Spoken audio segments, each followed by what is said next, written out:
The University of New South Wales has developed its new course on advanced T&E techniques to teach systems engineers and project managers about how to manage T&E data and T&E data analysis using the design of experiments discipline, techniques and associated software packages.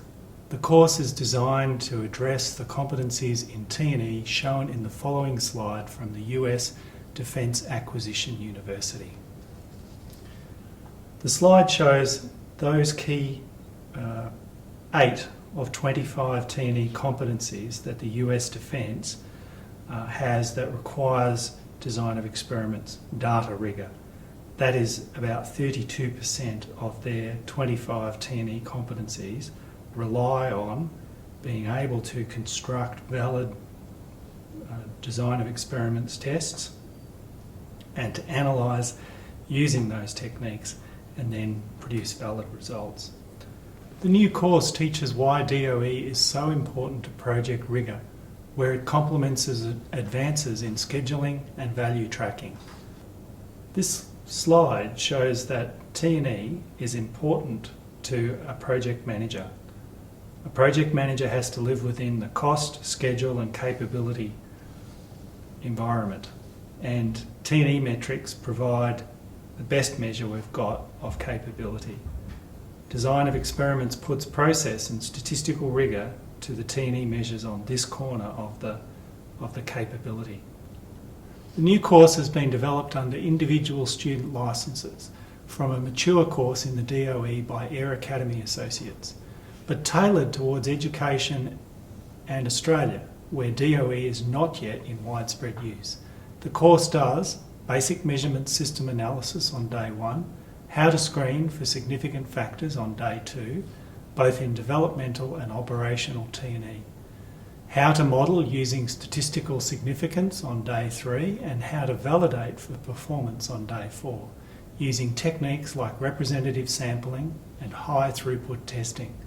The course uses the final day to help students construct a T&E of their own system, which they then complete over the following month as part of reinforcing the learning, mentoring them in the techniques and half of the course assessment.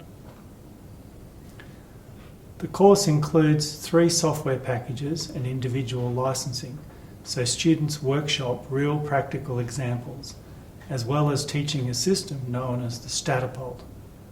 The students input all examples and practice analysis through every lecture and workshop so as to gain confidence and understanding. Here is what some of the students do on a course, starting with a measurement system analysis. In these scenes, students are looking at what measurement error they get between operators and by the same operator across the same firing. They then use this data to devise a more accurate measuring system and reanalyse that to compare with the norms for such systems. In the following scenes, students are screening to see which of 7 different input factors on the Statipult affect the distance it fires and the variation or accuracy in order to rank these factors and determine which of them to take into the detailed modelling, test and evaluation phase of the course. Yep. Pin height 3. Yep. Cup height 4. Right out. So 180 degrees. 3, 2, 1.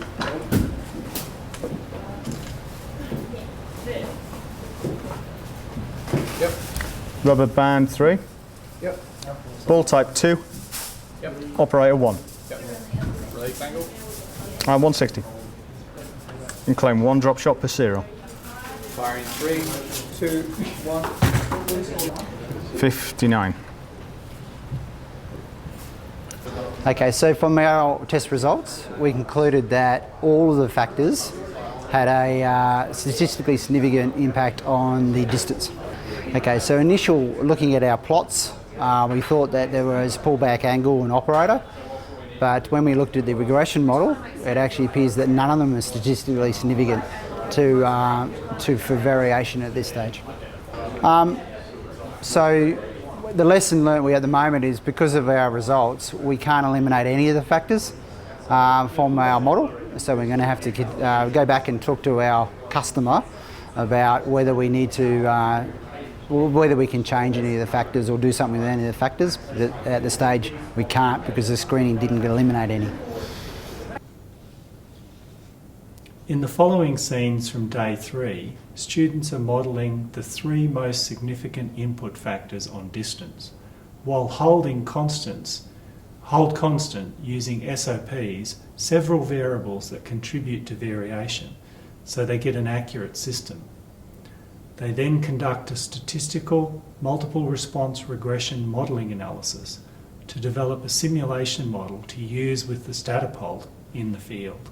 Okay, so the main thing that I have learnt is that a system can be appropriately modelled without having to complete the full test matrix. So we can reduce it from full factorial, which would mean a high number of test points, down to an essential few.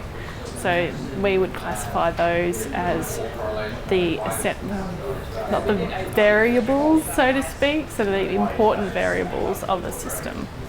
Okay, so what we did is we had 7 factors to start with, and we reduced that down to 3 factors at 3 levels. So we developed a composite central design based on 3 factors and 3 levels, which ended up producing 15 runs with 5 repetitions per run. So that's what we used to conduct the test. What was the orthogonality achieved? Yep. Okay, so initially we did eight runs, and we tested the design. And we found that we needed to, and then we did a comparatory test. Then we did our final runs, and then we went and checked the model. Initially we had pretty good orthogonality, except for some of the interactions. And when we got rid of those interactions were insignificant. Then we got rid of those, and we ended up with an orthogonal design. So the target is 50 inches from the front of the catapult, and based on our model, we worked out that we needed to have a pullback angle of around 167 degrees, and our pin heights, stop height was 3, and our pin height was 3, which achieves that to hit the target. On the 4th day, students change roles. They now are a sceptical user and a buyer for a king who wants the Statipult to accurately target enemy defences. They must use a representative sampling technique to determine with a measure of statistical confidence how accurate and timely the model and the Statipult system are in penetrating defences, with at least 5 hits on a wall at representative distances. All those distances must be outside the range of enemy archers. Their model must determine which trajectories are optimum and what confidence the king can have in how long a barrage will take and with what supply of projectiles. Yesterday we learnt about how when we put our model into case and we try and verify it, that we got a high probability of hit where we had done our previous screening testing and had that at that point our model was working quite well. However, we also found that at distances at a bit closer range we had more variance and there was a lot of difference in probability of hit.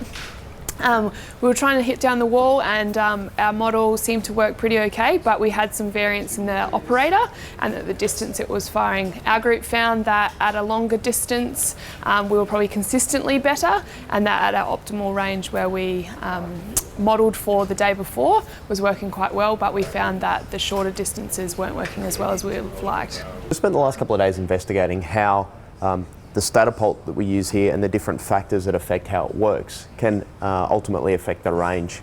So we looked at the 3 different factors here of pullback angle, stop distance, and the pin height here, which changes the tension on the rubber band, to look at the distance that the Statipult was able to achieve.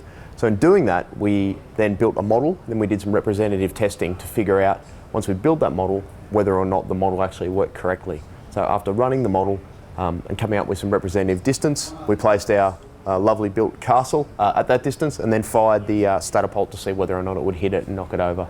So that was the goal of what we're trying to achieve. Then we looked at the probability of hit, so how many times we fired it, how many times we actually got a hit on target, and how long it took us to do that. And that will give us some good data for operational test and evaluation and for passing on to the customer. The goals of the course are to help systems engineers and project managers know how to determine, using the field of DOE, basic T&E data analysis requirements for the T&E measures that they choose for their system. Whether they be overseeing a large design house, purchasing a foreign design, or validating performance in operational testing in the field. The language, techniques, methods and software are all explained using relatively simple systems with as much practical reinforcement and mentoring as possible, including a system of their own choice at home or from work. The course is a recognised part of a Master's, whether you need that accreditation or not. Please contact me if you want enrolment opportunities or even a dedicated course taught at your facility for 30 to 40 students. Thank you.